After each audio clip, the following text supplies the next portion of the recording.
Hey, what's up, everybody? Good morning.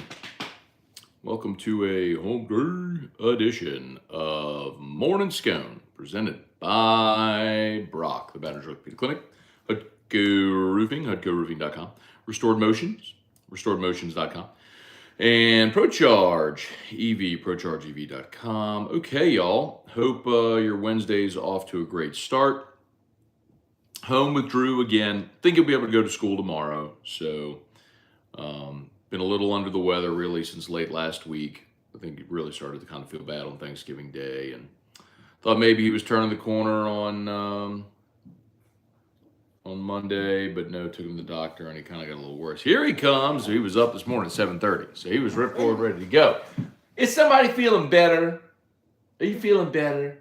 Yeah. Okay. Not for that, so. Well, let's sit on Dad's lap and say good morning. No. Okay, well, we'll do Dad's show, and then maybe after Dad's show, we can get dressed. We go ride around in Daddy's car. What do you think about that? You want to ride around? That's right. We pass by Baton Rouge General. And then. We can go to Benny's Car Wash. And then. We'll come to Drew's house. And then Mimi will come see you later. You play. I bet Mimi will take you right around. And then later, who's going to come see you? Mom. Mommy. And then Daddy.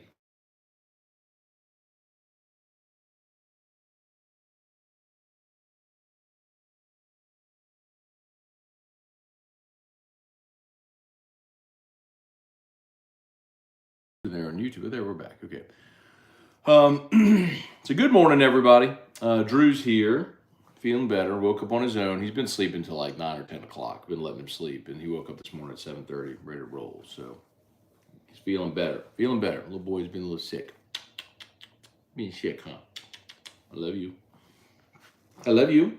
And I do Daddy. I love you, Drewby. Okay. All right. We'll say some good mornings here. Whatever y'all got, the drill Fireway basketball team lost to Syracuse last night. Kind of got routed by Syracuse last night. LSU got a commitment from Sean Washington. I know some of you mentioned this yesterday in the comments while we were rolling through the show, but got a little more on this. So Sean Washington, big old interior defensive lineman, can play the nose, can play the three technique. He when he was, excuse me, sweet boy. When he was coming out of Warren Easton in New Orleans, or was it Easton or was it Carr?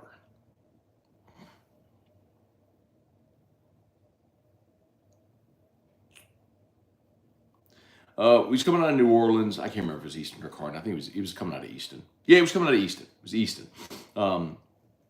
Because Easton got Sean Washington, and that's after they got Cedric Van Pran. Georgia did, excuse me. So he, coming out of Easton, had been committed to LSU, decommitted, ends up signing with Georgia, goes to Georgia for a year, enters the portal from Georgia, and goes JUCO for a year, and he's at East Mississippi Community College this year. And next year, he'll be at LSU with 3 years of eligibility remaining, 3 to play 3. So,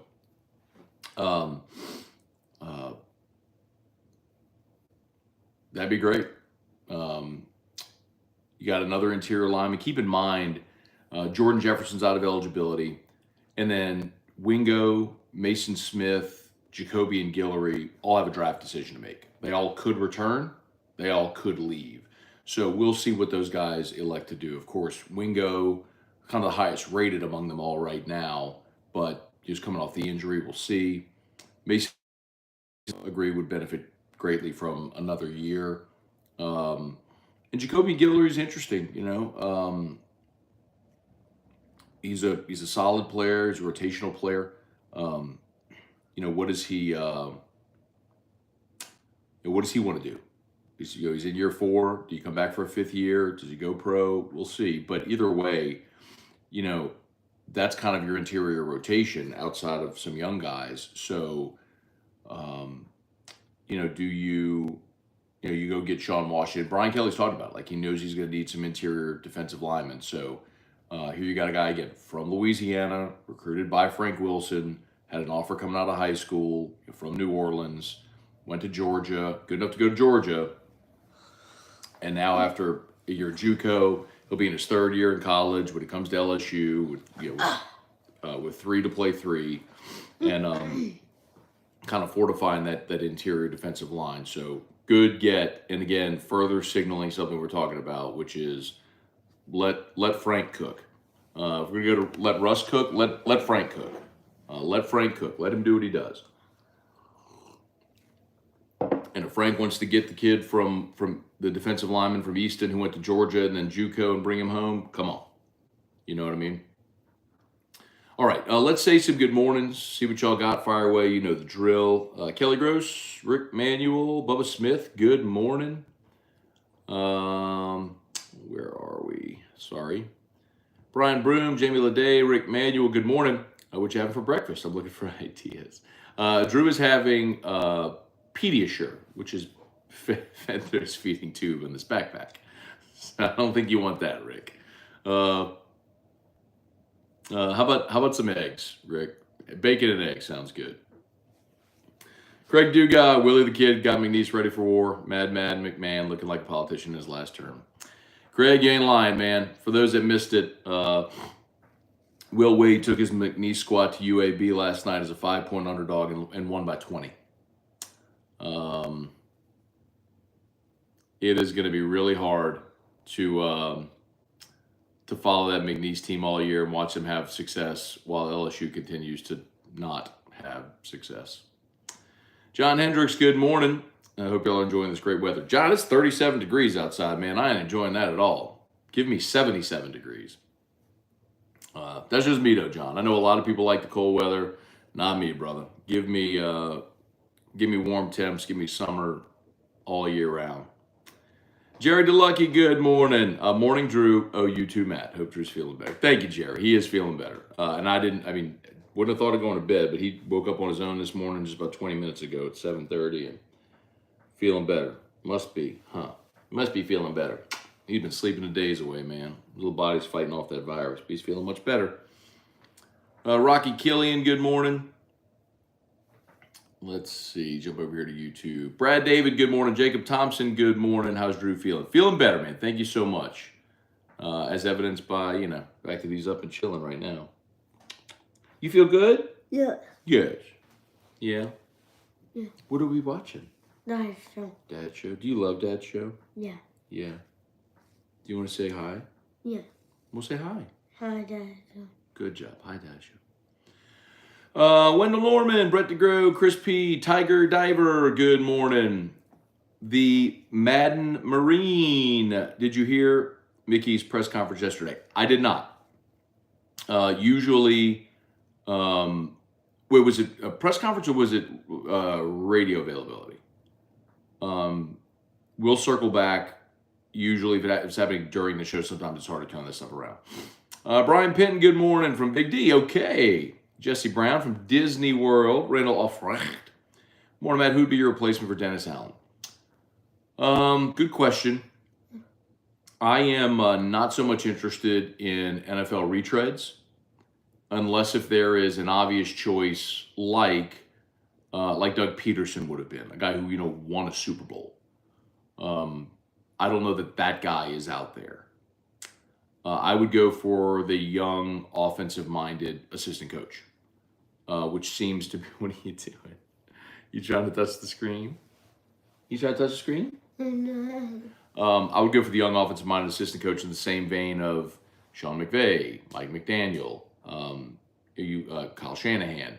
You look at those guys who are sort of innovative offensively in the modern era, and find the one that you trust can actually run his organization, and give them their shot. It's not going to work for everybody. I mean, you'll see some of those young coaches get their opportunity and falter. But I think that's the way. I tell you, I'd be interested. What, Bubba? Video. Your videos? Yeah. Okay, hang on one second. I'll be right back. And Dad. Well, Dad, we'll do Dad show. And after Dad show, then we'll get dressed and we'll go for Friday's car. We'll ride around, pass by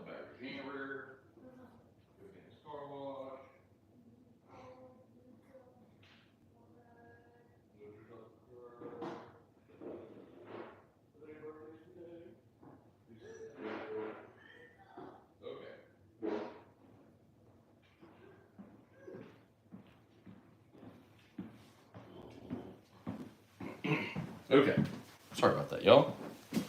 Still a little distracted. But I'm glad he's feeling better. He has not been feeling good, man. So glad he's up and feeling better. We can get him to school tomorrow. Let's see.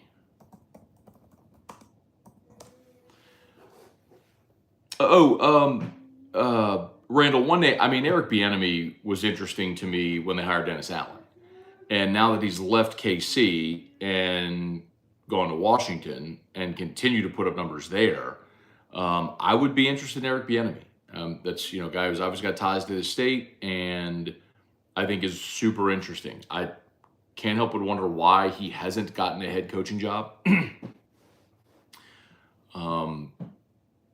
And maybe it's, I think there's benefit. It almost feels like for all those years when people would try to go pluck Patriot assistants, because you're just trying to get whatever little magic they had in New England. If it was Charlie Weiss or Romeo Crennel, Eric Mangini. I mean, it's going on for years. Josh McDaniels, who's the defensive coordinator who would put the pencil in his ear with the big beard. Matt Patricia,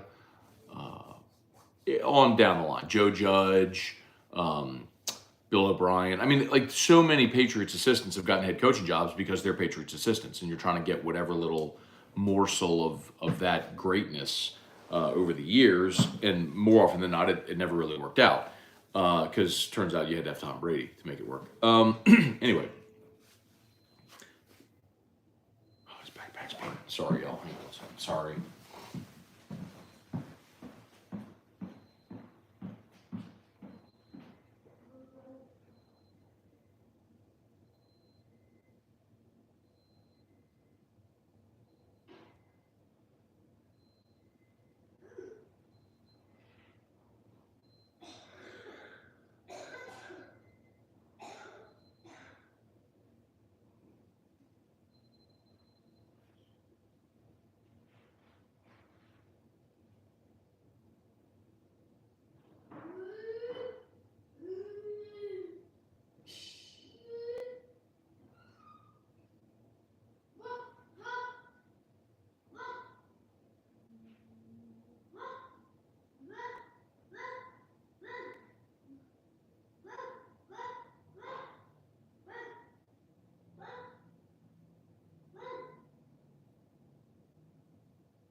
Okay, sorry, y'all. Hopefully that's my last interruption. My apologies. Thank you for your patience. Okay, Brian Wynn, Eric Wilder-Otter, Chris Whalen. Good morning. Will Davis, Spurge, Brian Irwin. Good morning. Brian Irwin said, "Morning, Matt. Barely recognize you with those massive muscles." Those massive muscles. Well, thank you. Unless if you're talking about Drew making a joke. Jason H., Bailey C., DA, and Derek Carr are symptoms of the larger problem. Saints unwilling to reset would rather be mediocre than bad for a short while. Yeah. Cliff Nelson, good morning. Leon Williams, good morning from Chile, DFW. Okay. Mark Allen, I see an increase in motorcycle sales in Arkansas. For those that missed it, crazy. Arkansas is bringing back Bobby Petrino as their offensive coordinator. Like some things you just shouldn't run back. Like there are plenty of that to me reeks of desperation for Sam Pittman. There are plenty of great offensive minds, great play callers, new innovative people, and guys that aren't, you know, coaches that were fired at your program amid scandal. And that's not to say that coaches can't overcome scandal. I think the very nature of it is what matters. For example, um, um, Bruce Pearl at Tennessee is a good example of that. Bruce Pearl at Tennessee is, got in trouble for having a barbecue with recruits and then lied to the NCAA about it. That's hardly some heinous offense. But so if Tennessee hired Bruce Pearl back someday, that wouldn't surprise me. It's why Bruce Pearl was right back in the SEC. Bobby Petrino having a student worker on his motorcycle get into a crash, lying about it, like all of that is, boy, that's really hard to imagine overcoming that and getting back. But it speaks to the desperation. And if you're Sam Pittman, the only way you win is if you make great coordinator hires. And I don't know if Petrino in 2024 season is a great coordinator hire. A&M finished 54th in the country this year in total offense. It's good, not great. Such is your lot in life. When you hire the CEO model, you got to nail your coordinator hires. That reeks of desperation. Cajun Country, good morning, Matt Plavidal. Morning, Matt. Heck of a drive through the mountains of Utah to Colorado Springs. Okay. Guy Brooks, good morning. Happy hump day. Hope Drew feels better soon. Thank you, man. Michael Castello, good morning. Lawrence Burley, Brad David. Did Pete Carmichael ever want to be a head coach? He does not seem to be a leader. Brad, I think every coach gets into the business at some point wanting to be a head coach. But for a lot of coaches, it feels like that window of opportunity closes if you lock in as an assistant for a long time and you're not actively shopping yourself out there for head coaching jobs. I think Pete has interviewed for head coaching jobs. I want to say he interviewed maybe in Detroit a few years ago, but he's never gotten one, and I think that probably speaks to some of what you're alluding to there. Eric, good morning, Matt. If you can only have one scenario, which are you picking? Fire House but no Raymond, or retain House but you get Raymond?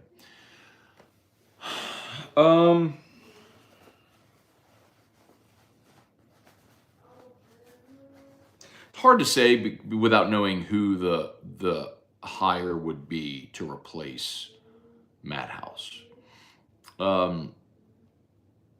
The thing is, Eric, I've seen Matt House be a really good defensive coordinator in the SEC. He was good at Kentucky. Defense was good last year, considering, right? This year was just an abomination. So in the scenario you propose there, like, I could see Matt House getting it together. It's just hard for me to imagine justifying it after a year like this. I mean, how do you just say, well, let's see if we get that just feels like a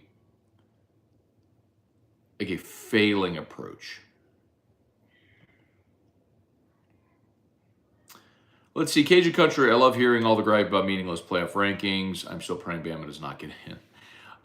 Yeah, I don't think Bama's getting in. Y'all know I don't look at the playoff rankings. I don't care. Committee's going to do whatever they want.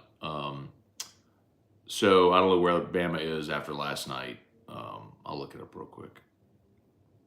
I'm not lying to y'all. Like, I really don't watch that show. I don't look at the rankings. All right, let's see. Georgia, Michigan, Washington, Florida State.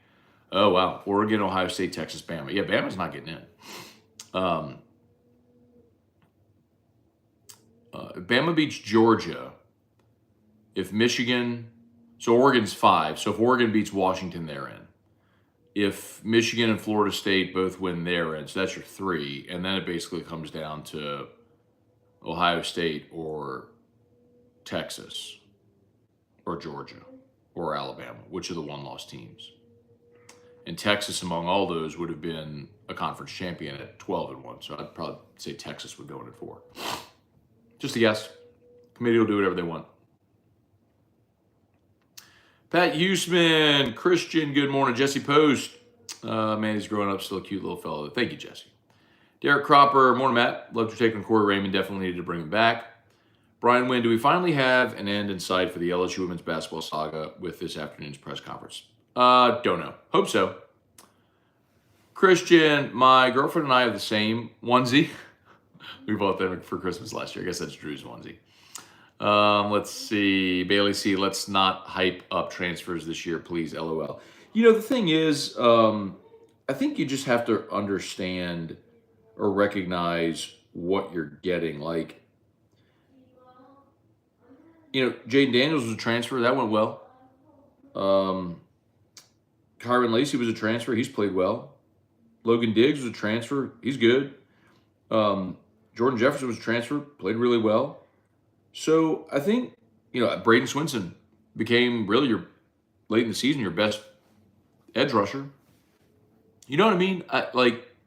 They didn't all go badly. It's just that it went really badly in the secondary. You got 4 cornerbacks, and one of them couldn't play. One of them got hurt. One of them couldn't play, was knucklehead and left. And the other was pretty good and then got hurt. So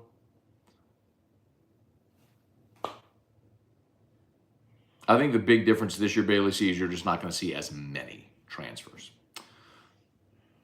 Dax Jeter, good morning. Can we assume since Matt House is still employed, there is a chance he's retained? Also, I never participated in the Corey Raymond slander.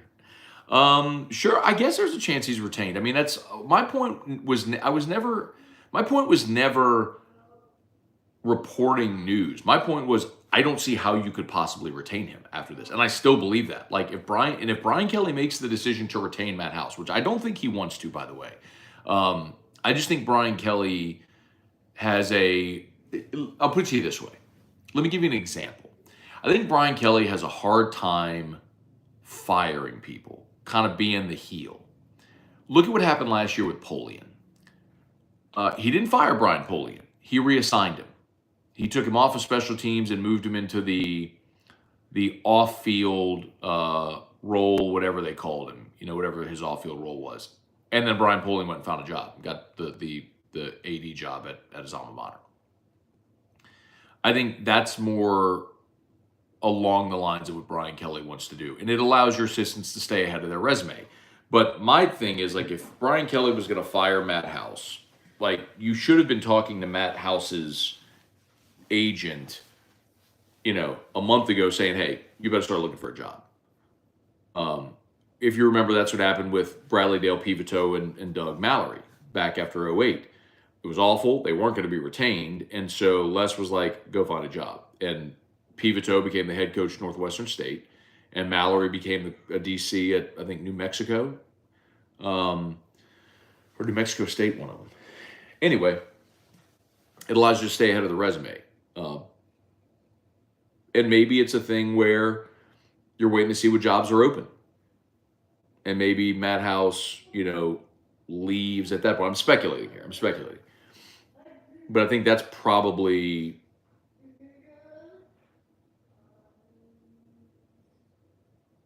a likely scenario. Let's see. Chad Whaley. Whatever happened with Bryce Langston? Thought he was supposed to be pretty good. He's still there. Gulf South. So we've disagreed a lot on Taysom, Jaden's year one, etc. I could not agree with you more about Corey Raymond. I don't know where the narrative of him being a problem started. People are blind. Yeah, so I warned y'all yesterday that I was going to go hard. And if you missed it, I led AFR yesterday with my Corey Raymond take. And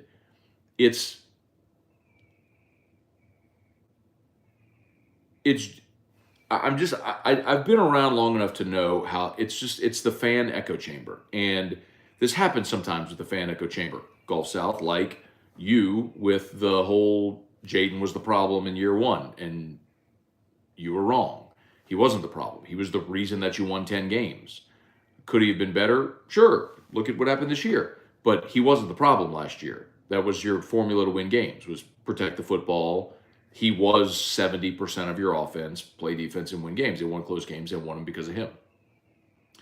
But that became a fan narrative. Fan narratives happen all the time like that. Third and Chavis is a fan narrative.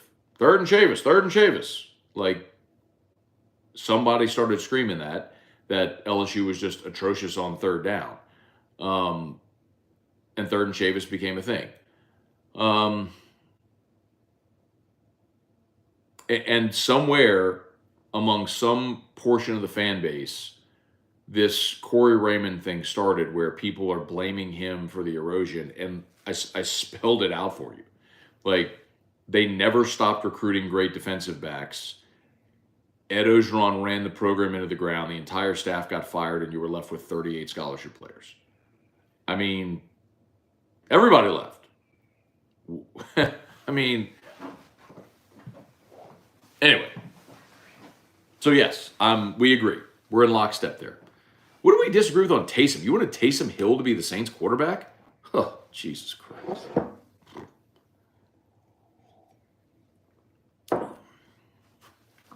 I tell you what, if you're disagreeing with me on Jaden Daniels and Taysom Hill, it makes me wonder if I'm wrong if you agree with me on Corey Raymond. Astro Thunder, what's the status of Denver Harris? Where has he been? Denver Harris left the team.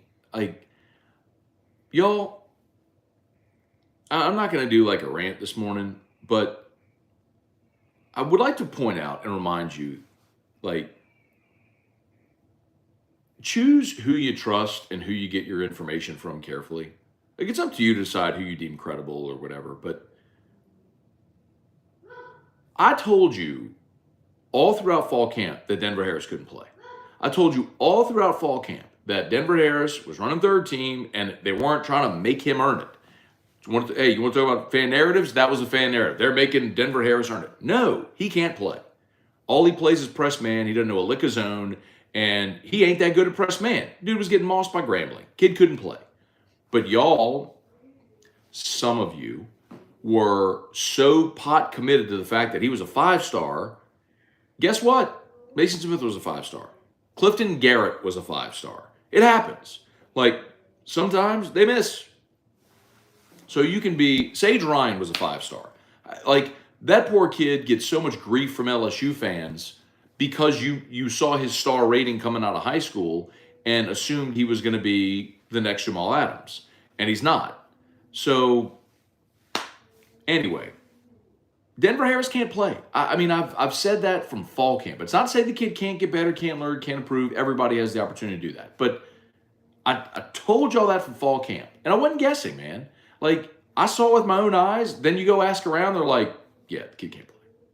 It was the same thing with Deuce Chestnut. Kid couldn't play. You missed. Chris P. Matt, if the Saints had the number 1 pick in the draft and were picking a quarterback, who would you pick? I would take Caleb Williams. I think that's an easy choice. I think he just is Mahomesian.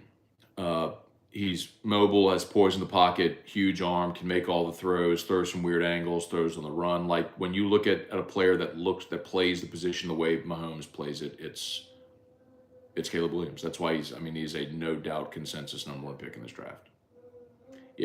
Drake May just reeks of Mitchell Trubisky. I know he's got a larger sample size than Trubisky, but you're just talking about the big kid from North Carolina with a giant arm who didn't win a lot. And then again, Josh Allen. Josh Allen was a big kid from Wyoming who had a great Senior Bowl, rose up draft boards, and has been good. But there's always a roll of the dice when it comes to drafting quarterbacks. Or please smash the like button if you would, subscribe up to the channel. Mark Allen, BK better swallow the pride and call Corey. Jacob Hibbard, morning, Matt, from cold Utah. It kind of feels like House is going to be retained. You hearing anything?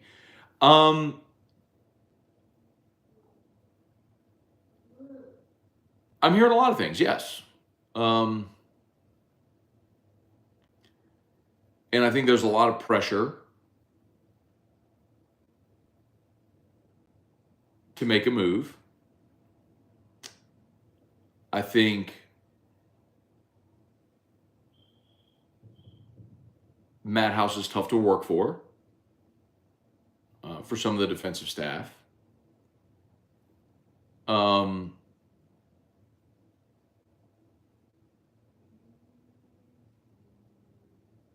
I think, like what I said earlier, I don't think Brian Kelly wants to be the heavy.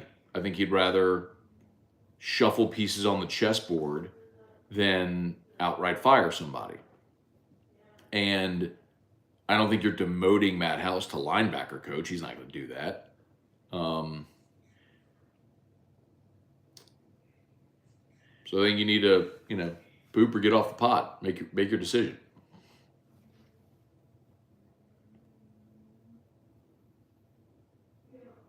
Brad David, do you think conference championships are just money grabs? Yes, that's how it started. Roy Kramer started the SEC championship back in 1992 for that exact reason. Another TV window and a chance to sell tickets and make money, and had great success with it, and every conference followed suit. There is no point at all whatsoever in a conference championship game. For 100 years of college football, we managed to crown conference champions without a conference championship game. You play a regular season. Like, look at the NFL. You don't have divisional championship games. You play a full season and you have a winner based on who had the best record in a series of tiebreakers. Okay. Like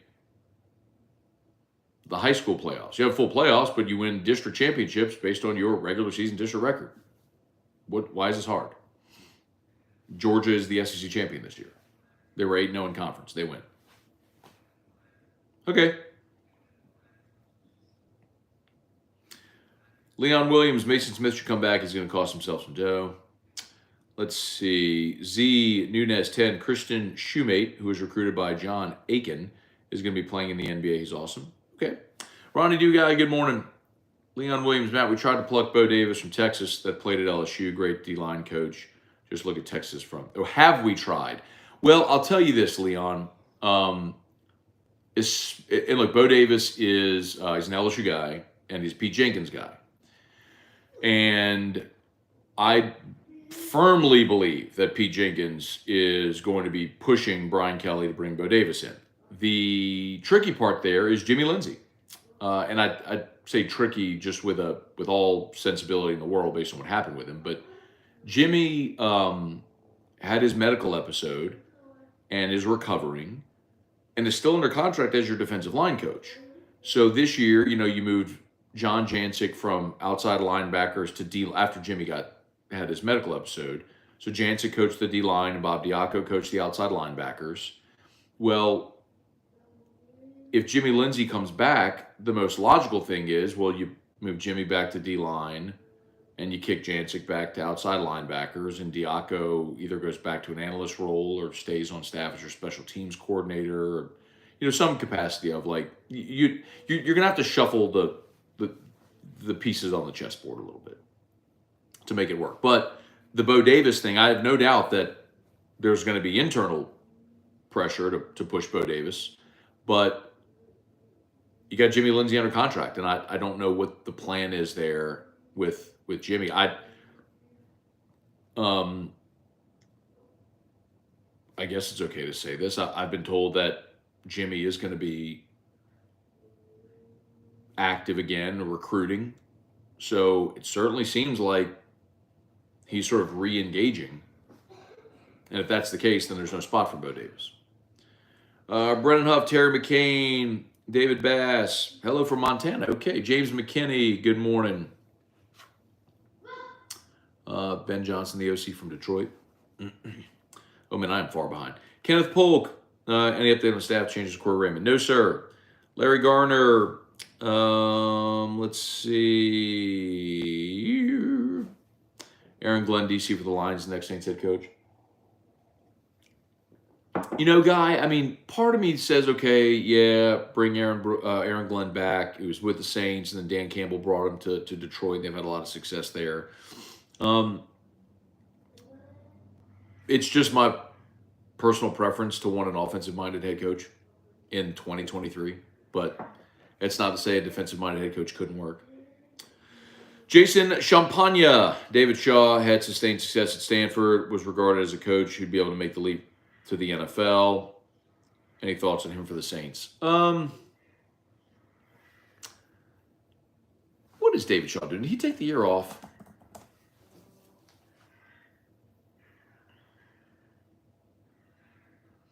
I guess he took the year off, huh? Yeah, took the year off. Look, I'm not opposed to it. I would just rather someone who's got NFL experience because the games are so different. There is some validity to if you can coach and manage people, they'll know it. I mean, Jim Harbaugh made the jump from college to the San Francisco 49ers and was great and got them in the Super Bowl. It happens. There's also a lot of Urban Meyers and Bobby Petrinos and Nick Sabans and great college coaches that don't transition to the NFL.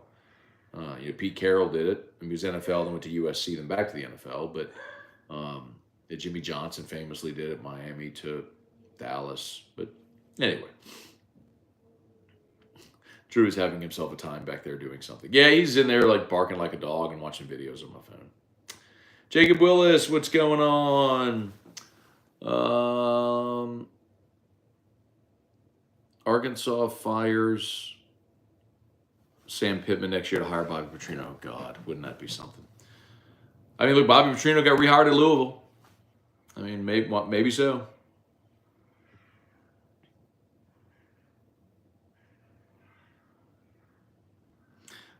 Hiring a guy to save your job after you already failed to save a guy's job. Talking about Bobby Petrino. He got hired at A&M, didn't save Jimbo's job. Now he's hired at Arkansas. Let's see. ATX. Good morning, Matt. I watched AFR from December 9th, 2021 with Ryan Clark talking about Raymond after he left for Florida. Have you heard from him about Raymond coming back? I have not talked to Ryan about Corey coming back. I have not, no. And I don't remember what he said back in December of 21. I know Ryan and Corey are friends, and Ryan thinks very highly of Corey. But I have not talked to him I haven't talked to Ryan. When did we talk last?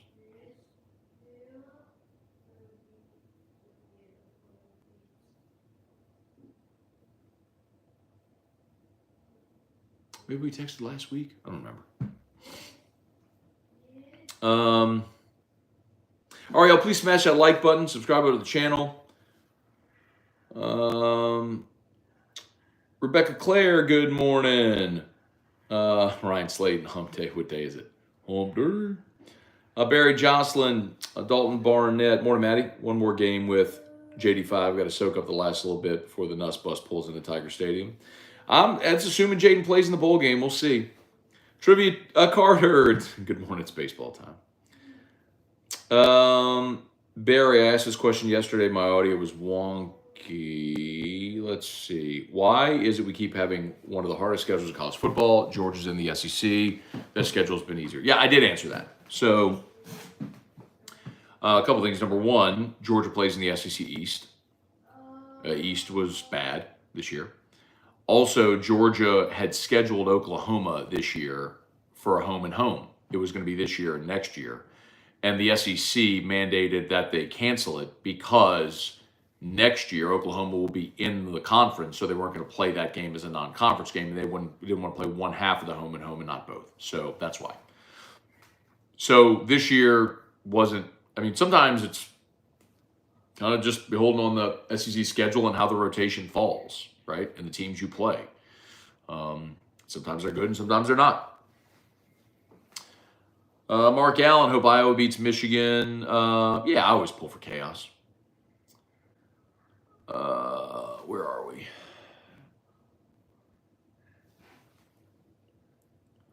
Bailey, see, you're right about transfers. We tend to only highlight the bad.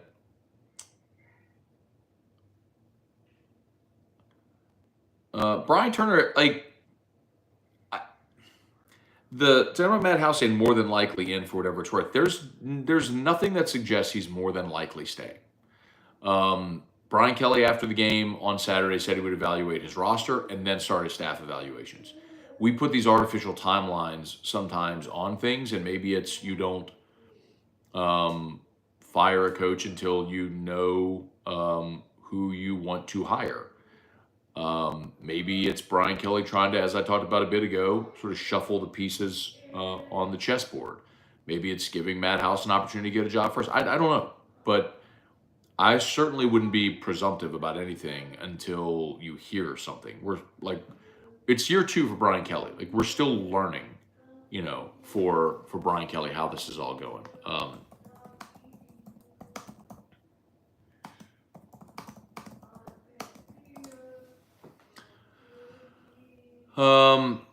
So for example, Brian Polian, I looked this up. So last year, season went terrible. Brian Polian was the special teams coordinator. He moved into his off the field role on February 21st. So that was after signing day that they moved him off field. So anyway, like, by that, I mean, look at that timeline,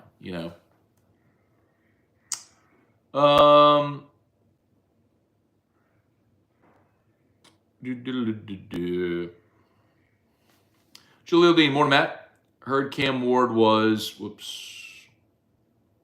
I lost my spot. Oh, there it is. Heard Cam Ward was entering the transfer portal. Do you think LSU has a chance at him, or are we sticking with Nussbus? I think LSU would be very wise to add a quarterback. I don't know if Cam Ward makes sense, because I don't know if someone like that with 1 year of eligibility remaining would go to a place to compete for a job, or if he would go to a place where there wasn't a very obvious starter. Cliff Nelson, Greg Penn III being on the field on third down is a fan narrative. No, yeah, you're right, Cliff. It is a fan narrative. Singular. One fan. You.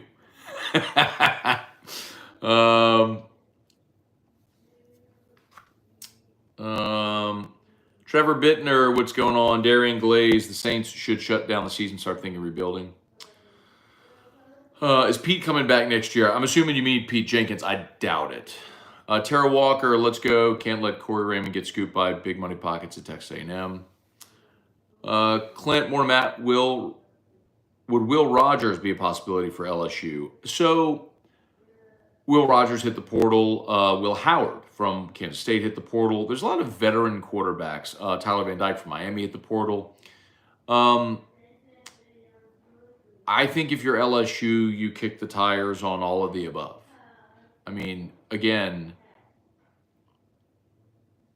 even if you love Garrett Nussmeier, there is nothing wrong with bringing in someone to challenge for the starting job. The best example this year is Ole Miss. They were convinced that they were moving on from Jackson Dart. They brought in Spencer Sanders and Walker Howard. The thought was that Sanders would win the job, Dart would transfer, and Dart outplayed him and won the job. There's nothing wrong with bringing in someone to create competition. And if something happened to Dart, you got a guy that's been a 4-year starter as your backup. Look next year. Nussmeier would be your starter with relatively little experience.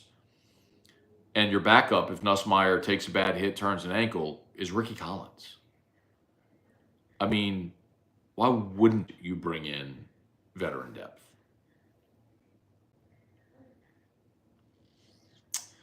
Russ Longway, has anyone besides Goodwin hit the portal? Not publicly. And again, the portal isn't open until Monday, but it's just players declaring their intention to enter when it does open. Don Tecco, given our biggest issue is NIL, how much difference do you think Corey would actually make in recruiting? Don't get me wrong, I do want him back. I wouldn't say that NIL is LSU's biggest issue. And I think every recruitment is different. As I've said many times, for some players, they want the opportunity to play at LSU. For some players, NIL will matter. For some, it's playing time and opportunity to get to the next level. Like everybody's recruitment is different. So I don't think that they're one and the same. They're not mutually exclusive. Jaleel Dean had us during the Saints fired Carmichael and Allen, then went on to draft Daniels, hired Ben Johnson as the head coach, Kingsbury as OC, and Al Harris as DC. Damn, what a dream, I guess.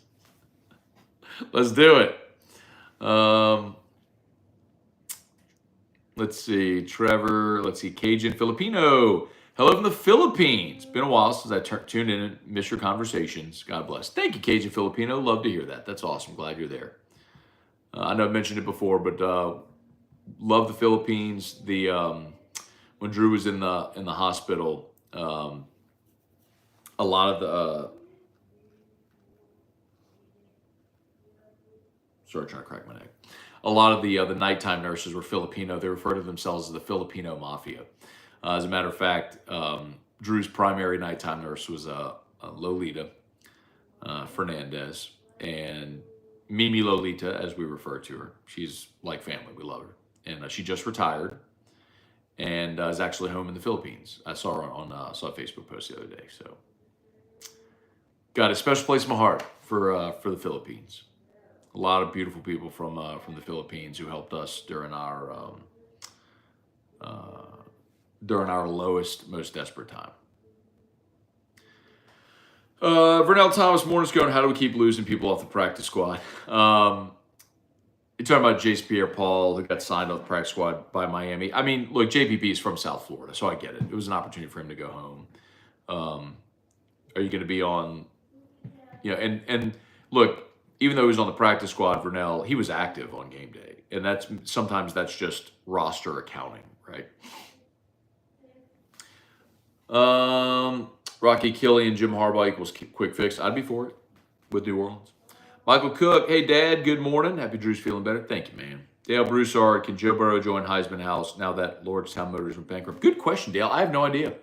I didn't know Lordstown Motors went bankrupt, but ultimately, just because they went bankrupt doesn't mean they're going out of business.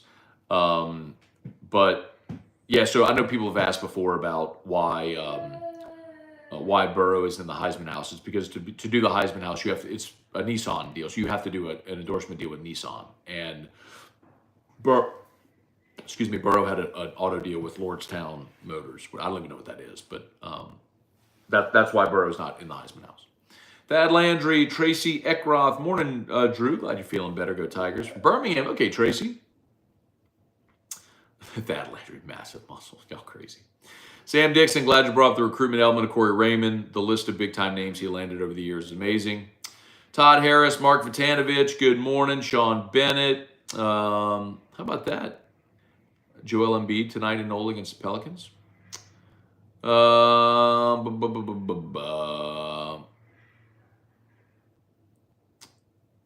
Amanda Guidry, good morning. Kevin Williams, can you honestly imagine a one-loss SEC champion not getting in the best conference of college football for the past 20 years? Yeah, Kevin, I can. If Bama beats Georgia and all of the teams ahead of them win, you have an undefeated Michigan in, undefeated Washington in, undefeated Florida State in. Then you'd have one-loss conference champ Texas, one-loss conference champ Alabama, and Texas beat Alabama in Tuscaloosa. Texas is in. I mean, there would have to be, Bama would have to win, and you would have to have massive chaos. Like Iowa beat Michigan, Oregon beat Washington, Louisville beat Florida State, so no one beatens. So it's a whole bunch of one-loss teams, and then you're matching up one-loss resumes, and Bama would be a one-loss SEC champ who just beat Georgia. And that would hold up, but it's got to be something like that. Because if it's all the one-loss teams going for one spot, it's not going to be Bama because Bama can't overtake Texas. Steve Menard, good morning. Sue, greetings from Indiana. Let's get Corey Raymond. I'm with you. All right, y'all. Any more? If you have neck pain, you should go see Brock run me my money. Or you go see Crystal Poche. Of course, if you need an orthopedist, you go to Brock. Cajun Country, does E-Rock go crazy for the interior Christmas decorations? Oh, my God. Yes. We have 14 of those plastic tubs, those 27-gallon black plastic tubs full of decorations that she has already begun decorating. She began turning our house into a winter wonderland on Black Friday. Josh DeVilliers, yesterday you mentioned Trey Bradford. That's true. I didn't mention Trey Bradford. But the running backs, I don't know. I don't know his status. One step closer to new coach. Hope everyone gets healthy so injuries aren't an excuse to keep Dennis Allen. Jerry G. And by the way, Quandra, I don't think that would be an excuse. I mean, it's still the NFL. It's still a results-driven league. Everyone has injuries. Nobody cries about it. You got to go make it happen. All right. I think we are done. Thanks so much for watching. Appreciate y'all for being here as always. If you're on YouTube, please smash that like button. Man, only 55 likes. We can get that higher. Smash the like button. Subscribe to the channel. Facebook, please like the Matt Moscona page. Share the post. We appreciate y'all greatly. All right. LSU Daily is already live. If you want to snag that, however you get your podcast, just search LSU Daily. We appreciate it. And AFR3. Y'all be good. Peace.